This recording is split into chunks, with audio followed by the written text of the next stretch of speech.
Hey guys, Dr. Garcia, and today I want to talk to you guys about one of my favorite subjects. Okay, we're going to talk today about probiotics, right? I'm sure you guys have heard of probiotics. They're kind of like the rage. Everywhere you go, there's yogurts or active cultures, or there's all kinds of different types of probiotics. So what I want to teach you guys today is, number one, should you be taking probiotics? And number two, if yes, then which are the best ones to take? Okay, so it's a really important subject, but really to understand, to start with, we need to know, what do they do? Like, what do probiotics do? Why are they so important for us? And there's been tremendous amount of research that has been published recently that shows the benefits of what's called the gut microbiome. So basically, probiotics are beneficial bacteria that naturally live in our digestive tract. And these bacteria, it's amazing. It's amazing all the different benefits that they provide us. Okay, these are actually living bacteria that provide information, provide genetic material that interacts with our genes and can help to express health or can help to express disease. So when we have the right balance of these beneficial bacteria, we thrive, and when we don't, then we don't. Okay, so all the benefits can include weight loss, can include autoimmune, helping to recover from autoimmune conditions. There's what's called the gut-brain axis. So if we don't have the right types of gut bacteria, one of the things that those gut bacteria do is they actually help our body to create neurotransmitters. Okay, neurotransmitters like serotonin, like dopamine, like GABA. These neurotransmitters are very important for our brain function. And if we don't have enough of those, some of the symptoms that we might have, maybe we might be feeling depressed, okay, or we might be feeling anxious. Those symptoms are deficiencies of neurotransmitters, potentially because we don't have enough of the good bacteria in our gut making these healthy hormones and neurotransmitters. Okay, so again, probiotics help with weight loss, they help with anxiety and mood disorders, they help with pain and inflammation. When people are in tremendous amounts of acute pain, especially if it's a chronic pain, not an acute injury, but something that's chronic, that's been going on for a long time, one of the first things that we do is, okay, let's make sure that the gut is healthy, because if the gut's not healthy, that's a major source of inflammation that can cause, sciatic pain or bursitis of the shoulder or tendonitis or, you name it, any type of pain. All right, so bottom line is probiotics are super important. We have to have a good balance of gut bacteria in our gut in order for our bodies to thrive and be healthy. Okay, so number two, we want to talk about, why are we deficient? Okay, there are so many people out there that don't have enough beneficial bacteria, and also potentially have too many unfriendly organisms, whether it's yeast or bad bacteria or parasites or whatever those other organisms are. There's just a major imbalance, okay, because there's not enough of the good, there's too many of the bad. All right, a couple of reasons why. Okay, number one, the first thing that comes to mind is the overuse of antibiotics. Okay, we really from growing up, from ear infections and little colds and flus, we're just kind of taught to go on antibiotics. And while antibiotics can be life-saving in certain instances, they are overprescribed. Okay, bottom line is that we use way too many of them, and every time you use an antibiotic, while they might kill the bacteria infection that's giving you problems, they also kill our beneficial bacteria. Okay, and sometimes if we take enough of these antibiotics over the course of a lifetime, they kill enough of those bacteria, and they never regenerate themselves. Okay, so we see people that come in as adults that maybe they haven't taken antibiotics for 10 or 15 years, but they did as a child. They can still have missing cultures and missing species of bacteria that were wiped out at a young age from recurrent use of antibiotics, that they've never restored those beneficial organisms in their gut. Okay, so the overprescription of antibiotics is huge. Also, we like the hand sanitizers, and we kind of live in a sterile world nowadays. We're afraid of bacteria. We think these things are bad, but we know that obviously these bacteria are very good for us. There's a lot of studies showing right now that going out in the dirt, right, playing in the dirt, having your kids get dirty and play in the dirt, that's one way to restore those beneficial bacteria. Okay. Also, C-sections. C-sections are a major culprit, because we're as babies, when we're inside our mother's womb, we're sterile, and our first dose of beneficial bacteria is when we exit through your mom's birth canal, and we get exposed to her beneficial bacteria, and that starts to populate those good organisms in our gut. Okay, so the overuse of C-section is another major reason why we're deficient in antibiotics. Okay, one other thing too is just the food out there, like the livestock, the cows and the dairy farms and the all the different livestock, their feed contains antibiotics in the feed. Okay, so they're being fed, it's horrible food. They're being fed genetically modified, wheat and corn and soy, and along with that, because when you eat that kind of stuff, it causes major imbalances in the animal's digestive tract, and they get really sick. And in order to keep them healthy, and also in order to cause them to gain weight, they feed them daily doses of antibiotics. Okay, and then we say, you are what you eat, but you are what you eats.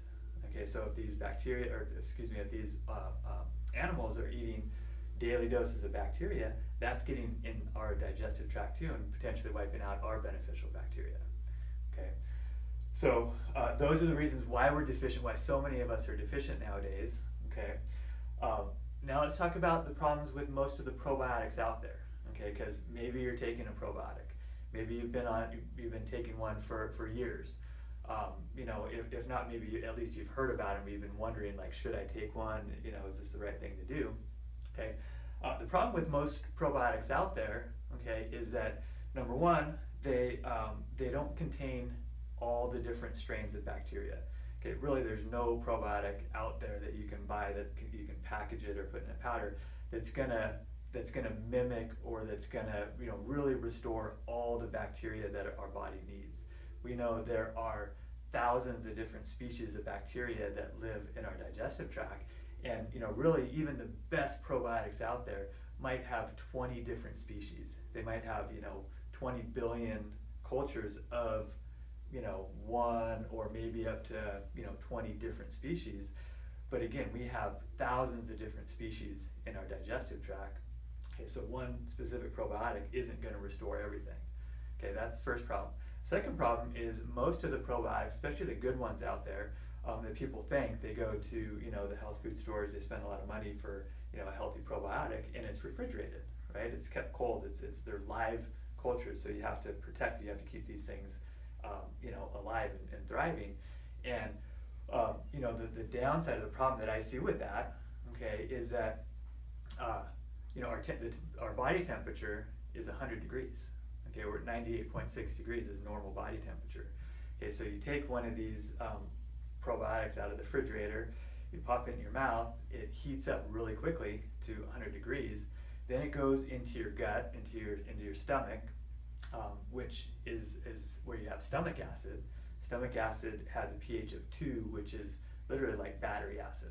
Okay, so these live cultures that are very sensitive to heat, they get heated up right away, they go into the stomach, your stomach enzymes go to work, and one of the main functions of stomach enzymes is to sterilize your food. Okay, it's to keep bad bacteria and spores and mold and all these bad things that can grow on our food. Our stomach acid helps to sterilize and kill that stuff. Okay, so if we're taking a beneficial bacteria, it goes into our gut, it's going to get neutralized. A large percentage of that is going to get neutralized, and that's what we're seeing. So one of the main problems is the survivability. So when you take a probiotic, no matter how much 20 billion strains are in there, 20 billion live organisms, how many of those are actually getting down into the colon where they belong? we know the research shows that not a lot of them do. Okay, so those are the problems with most of the probiotics that we see out there. Okay, so what do we recommend? How do we get these probiotics back into our system? Okay, couple things. Okay, number one, I think there are certain probiotics that are very beneficial. Okay, even some refrigerated ones, they have some benefits. There's a lot of research that shows that some of those species do colonate upper GI, and kind of some of them can survive. So we know that taking a probiotic, in my opinion, is a very good thing to do. But there are ways to get the best value for your buck, so to speak. Okay, so what we usually recommend in the office, we recommend soil-based or what are called spore-based organisms. Okay, so soil-based organisms, let's talk about those first. Those are organisms that naturally occur in the soil. Okay, so you go outside and you dig in the dirt, and there's bacteria in the dirt. And when our ancestors, when they picked food out of the dirt, they'd pick a carrot and maybe dust it off a little bit, and they'd eat the carrot. They didn't worry about peeling it and about boiling it and sterilizing it and killing every living good thing about it. Okay, so our interaction with the soil and our food's interaction with the soil, which then we eat, that was a way that we would repopulate and bring in those good bacteria back into our system. Okay, these soil-based organisms they're very hardy. Okay, they're very durable. They live in the soil. Outside it gets 100 degrees, and it gets negative, or 0 degrees. It gets very hot and very cold, and these bacteria, they survive. So they're very hardy. They're very durable. Okay, so when we our body temperature or our environment doesn't affect them as much. Okay, and also what are called spore-based organisms, which are literally a spore-based organism, again, that naturally occurs in the environment. When we eat those, when we take those in, our beneficial bacteria, our enzymes, our stomach enzymes, actually work on that spore, and they kind of help to germinate it. It's like a seed. When you dissolve the seed, then whatever the vegetable or the plant is can grow and sprout. So it's kind of the same thing, where the right types of organisms thrive in our bodies, okay, and the wrong types of organisms, our body is designed to kill those. Okay, so soil-based organisms and spore-based organisms, like specifically, we use one that's called Prescript Assist. Okay, that's a very good soil-based organism. We also use what's called Megaspore, which is a spore-based organism. Okay, and again, another really important point to understand is you want to rotate. You want to rotate probiotics. You don't want to just take the same probiotic every day, day after day, month after month, year after year. When people come in, a lot of times I've been taking a probiotic, I'm good. My digestive system is fine because I've been taking this probiotic for 2 years. The problem with that is that, again, we have this diversity. Think about all these different thousands of species that live in our gut, and if we constantly take the same probiotic over and over and over again, we can develop what's called a monoculture. Okay, so it creates dysbiosis, but by the fact that it increases even those healthy bacteria. If we have too much of one strain or 2 strains of these healthy bacteria, that creates dysfunction. Okay, so we don't want to take the same probiotic every day for months or years. We want to rotate. We want to rotate. A lot of times we'll rotate Megaspore and Prescript Assist. Maybe throw another one in there. So that's very beneficial. It's a really, really important point to understand, is to rotate your probiotics. Also using fermentation. Okay, so natural fermentation is a way that again, we haven't had refrigerators for our entire existence.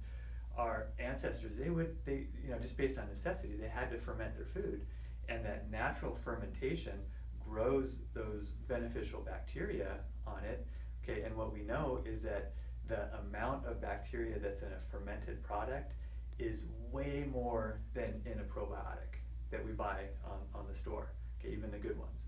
So a good probiotic maybe it contains 20 billion cultures of a specific species, where a serving of fermented food can contain like 20 trillion. So literally we'd have to take a whole bottle of a probiotic to get the benefits from having a serving of fermented food. Okay, and some of the fermented foods that we're talking about are sauerkraut and kimchi and other fermented vegetables, and even some fermented dairy products. But you have to be careful with the fermented dairy because most of the dairy comes from sick cows. So if you're getting good organic grass-fed healthy fermented dairy, then that's, and if you tolerate it well, then that's a good source to help to repopulate. Okay, so that's my take on probiotics. There's also what are called prebiotics. That's a little bit more of an in-depth discussion. We'll go into that next time. We'll talk about the benefits of prebiotics, which are basically food sources for probiotics. Okay, if we don't have enough of a food source, then these probiotics that get in our gut, they don't survive. Okay, so hopefully this helps. Rotate your probiotics, introduce some fermented foods in your diet, and we'll see you next time. Thanks.